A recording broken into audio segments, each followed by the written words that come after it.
Well, folks, the First Amendment has never been more under attack than it is right now. Since the death of Charlie Kirk, we have seen this regime go full throttle into stripping away as much personal freedom as they can.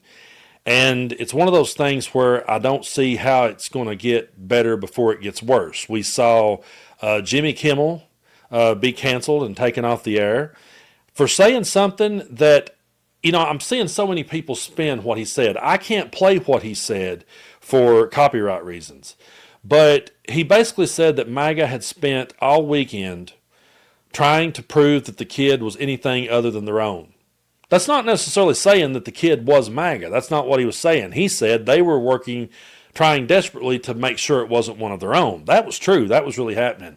Jimmy Kimmel didn't say anything wrong, and he was canceled for it by a group of people who wants to sit and say that they're against cancel culture. Donald Trump ran on bringing back free speech. J.D. Vance said that he would defend free speech even if it was, he said, even if we disagree with you, we'll fight for your right to say it. But then Jimmy Kimmel simply said that and was taken off the air. Now, there's going to be people out there that will point to things and say, well, this person got taken off the air for saying this, or that person got taken off the air for saying that. There's been people taken off shows a lot. But this was a situation where the President of the United States and his administration leaned on a network in order to get them to fire someone for saying something that minor. And it gets worse. Donald Trump now is saying that you're not allowed to criticize him. And I want people to understand when I play this clip, even those of you that loves Fox News and loves Newsmax and loves right-leaning media, you need to understand what he's saying here. They're not allowed to do that. They're not allowed to criticize me, meaning if you support him, you're going to have to stay in that lane forever, because if you step out, you could get the same thing that Jimmy Kimmel got. Take a look at this. That's something that should be talked about for licensing, too. When you have a network and you have evening shows and all they do is hit Trump, that's all they do. If you go back, I guess they haven't had a conservative on in years or something, somebody said. But when you go back and take a look, all they do is hit Trump. They're licensed. They're not allowed to do that. They're an arm of the Democrat Party. Thank you, everybody. He actually said they're not allowed to do that, and then went on to say they are an arm of the Democratic Party, when he now has 23 or 24 employees that used to work for Fox News now working for him. Fox News is definitely an arm of the Trump administration, but he is accusing other networks of being an arm of the Democratic Party and saying that they are not allowed to criticize him. I'm going to bring up an article here from The Independent because I want y'all to understand who that Sinclair is. We're going to be reading this article here together. I want you to understand who they are, and then I'm going to play you a pretty disturbing clip by them because I want y'all to understand what this really is. So what is Sinclair Broadcasting, the conservative company, demanding an apology from Jimmy Kimmel over Charlie Kirk? So right here, Jimmy Kimmel's Late Show has been taken off the air after comments made by the host about the death of right-wing influencer Charlie Kirk. Sinclair Broadcasting Group and Nexstar Communications Group, who operate large numbers of ABC affiliates between them, announced they would pull the show from Wednesday, branding the comments offensive and inappropriate. This led to ABC indefinitely suspending the production of Jimmy Kimmel Live in a move that has attracted widespread backlash. Sinclair released a statement demanding further action against Kimmel. Now listen to this, folks. I want you to fully understand where we're headed with this. This is not just a thing of like, okay, we're going to take this guy off the air. It gets deeper, and it's truly disturbing.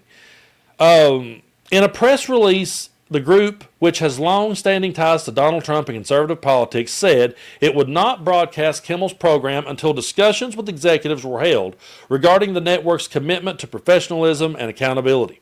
Mr. Kimmel's remarks were inappropriate and deeply insensitive at a critical moment for our country, said the Vice Chairman Jason Smith.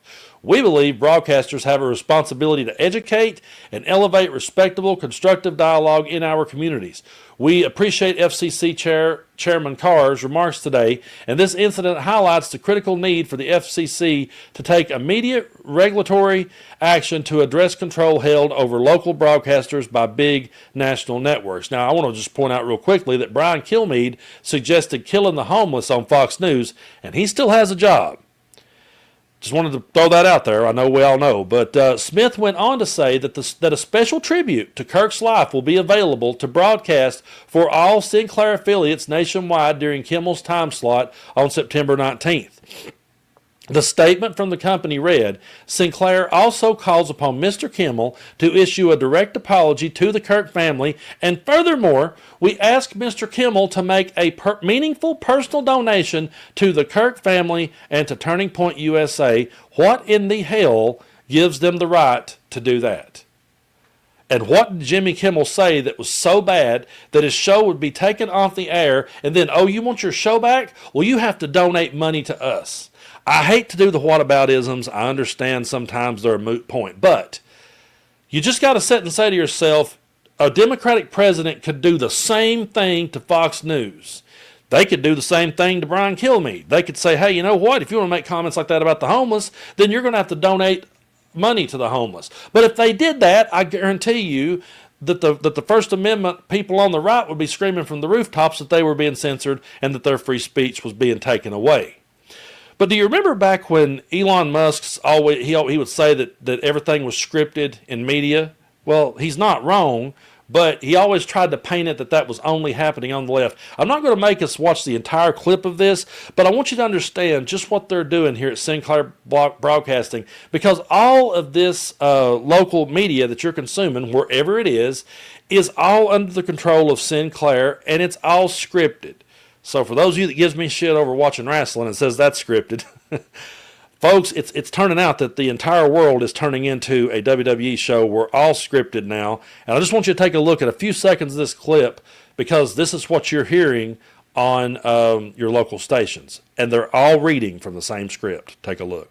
Fox San Antonio's Jessica Headley. And I'm Ryan Wolf. Our greatest responsibility is to serve our Treasure Valley communities, the El Paso, Las Cruces communities, Eastern Iowa communities, Mid-Michigan communities. We are extremely proud of the quality, balanced journalism that CBS 4 News produces. But we are concerned about the trouble and trend of irresponsible, one-sided news stories plaguing our country. The sharing of biased and false news has become all too common on social media. More alarming, some media outlets publish these same fake stories without checking facts first. The sharing of biased and false news has become all too common on social media. More alarming, some media outlets publish these same things that aren't true without.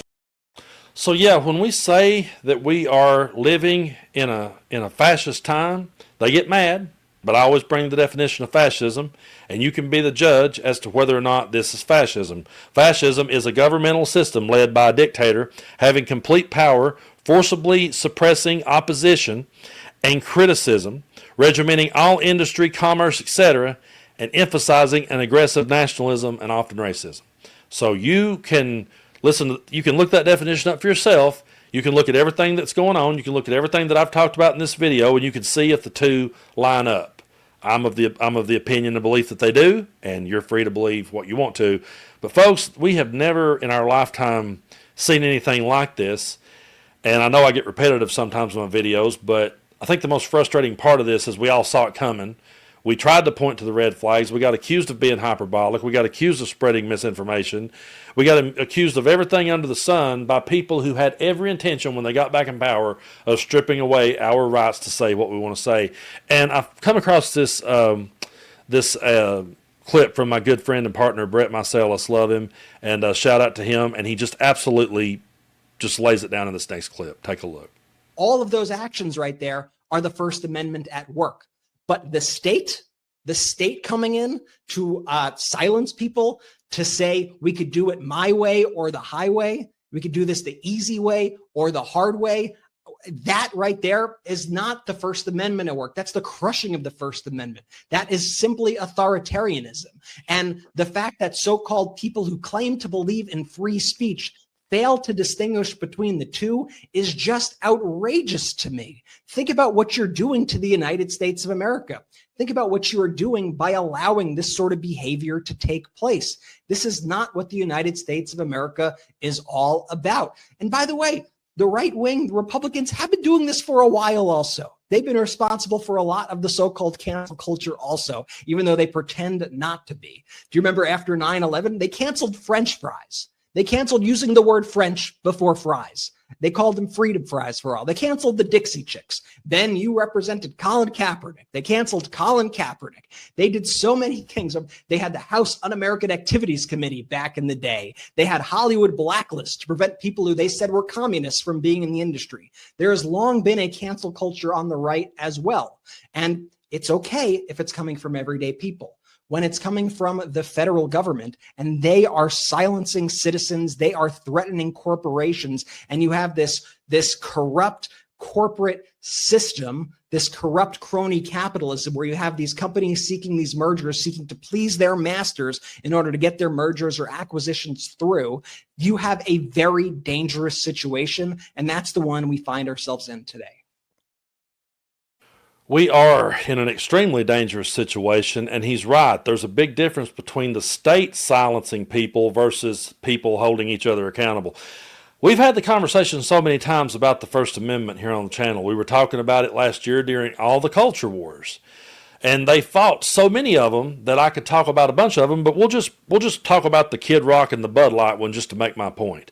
So Kid Rock goes out and blows up his Bud Light and says that he's, fuck a bunch of Bud Light, basically is what he said, because they put a transgender person on a can. A can, by the way, that never made it to the stores, that no one ever had to walk past, no one had to drink from.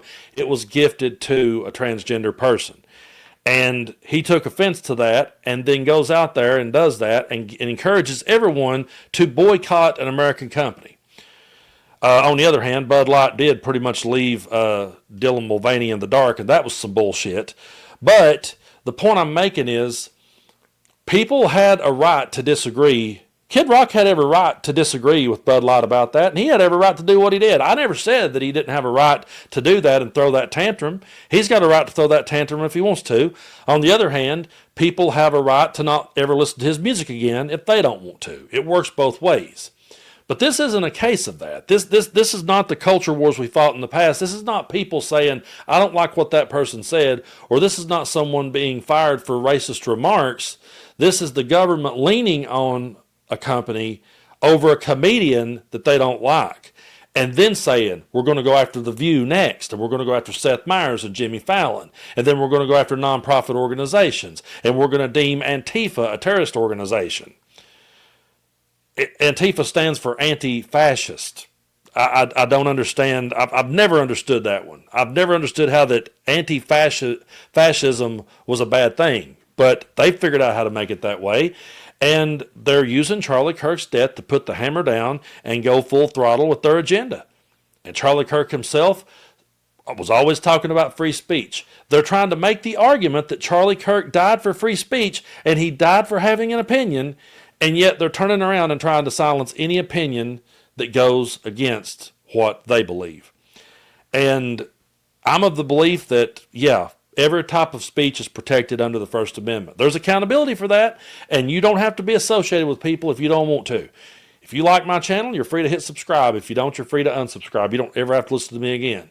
That's how free speech works to me. But when we start going after each other in this way, and we start having the government lean on people, that is a completely different argument. And that's the one that goes solely against this Constitution that I keep a copy of on my desk. And if Donald Trump did one good thing in this world, he inspired me to read the Constitution and study the rule of law harder. So we will close with this. The First Amendment. Congress shall make no law representing an establishment of religion, or prohibiting the free exercise thereof, or abridging the freedom of speech, or the press, or the right of the people to peacefully assemble and petition the government for a redress of grievances. That's our First Amendment right, and we will always be here fighting for it. And we will fight for Kid Rock's right to be an asshole. We will. But if they're truly the party of free speech, they're going to have to show us the same respect.